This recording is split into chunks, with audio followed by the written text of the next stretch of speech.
Jai Hind students, this is class 8th history, chapter number 8, women, caste and reform. Law against child marriage. Here, there were a number of Indian legislators in the Central Legislative Assembly who fought to make a law preventing child marriage. According to that, 1929, the Child Marriage Restriction Act was passed without the kind of better debates and struggles that earlier law has seen.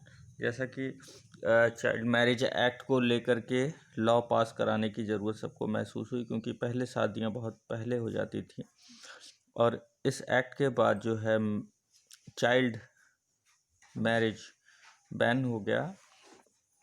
अब उस time पर जब ये law पास किया गया तो women's की as mains की एज 18 रखी गई और वुमेंस की एज 16 रखी गई मैरिज के लिए, जो आज बढ़ कर के मैन की एज 21 हो गई है और वुमेन की एज 18 हो गई है।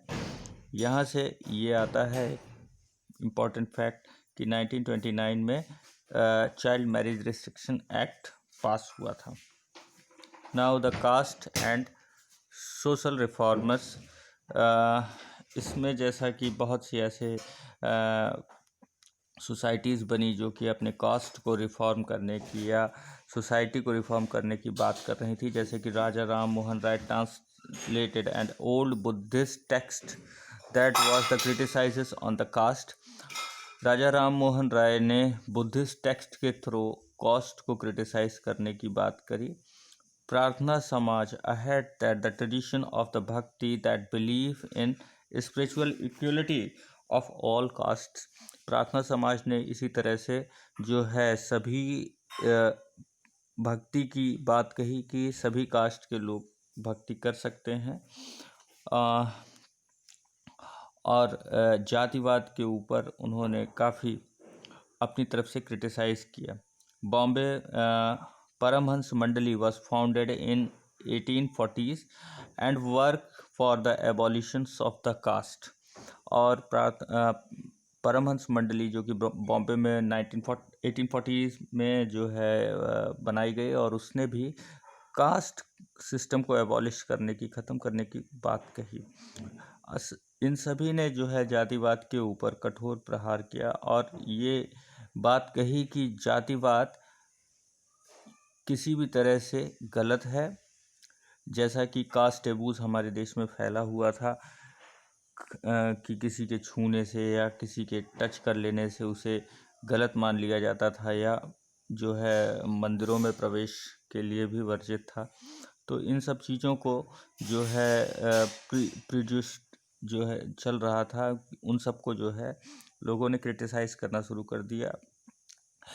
During the courses of the 19th century, Christian missionaries being settled up the school for the tribal groups and lower caste children।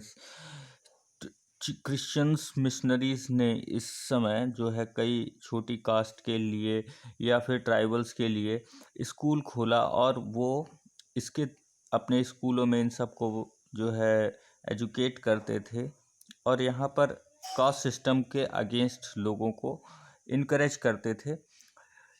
लेकिन इसके साथ ही साथ उनका जो एम था वो केवल सोशल रिफॉर्म इंडिया में नहीं था, बल्कि उनका ये एम था कि उनको धीरे धीरे क्रिश्चियनिटी की तरफ इनकरेज करके मोड़ना है और हिंदुज़म की जो भी ड्रॉबैक्स हैं उसको जो है काफ़ी हद तक उसको जो है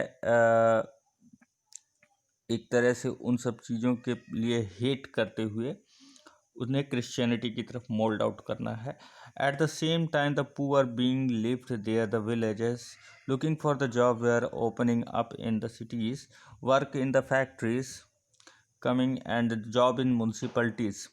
तो यहाँ पर म्यूनसिपल बोर्ड या जो फैक्ट्रीज़ हैं उसमें भी लोगों के लिए बहुत सारे काम काज आए और इस तरह से लोग जो है अपनी जगह से माइग्रेट होने लगे। दूसरी जगह जाने पर वहाँ पर कास्ट सिस्टम उतना ज़्यादा हावी नहीं होता था Things of the new demands of the labor things in the cities, drainage had to dug, road lined, and building constructions and the cities cleaned.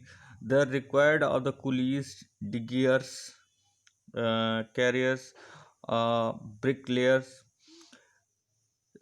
sewage cleaner, sweepers, plankton, rickshaw, puller. तो यहाँ पर कई तरह के इस तरह के काम बताए गए हैं। इनके लिए लेबर्स की ज़रूरत थी, तो बहुत से सिटीज़ माइग्रेट हो करके इन सब कामों को करने लगे थे। और इससे जो है गांव की और जो स्मॉल टाउन के बहुत से लोग थे या लोअर कास्ट के बहुत से लोग थे, उनको नई अपॉर्चुनिटी, नए काम जो है मिलने लगे। यहाँ पर प्लांटेशन की बात भी बताई गई है। प्लांटेशन वर्क जैसा कि असम और कई इंडोनेशिया और थाईलैंड जैसे देशों में होता था, तो वहाँ पर भी वर्कर्स की बहुत डिमांड थी।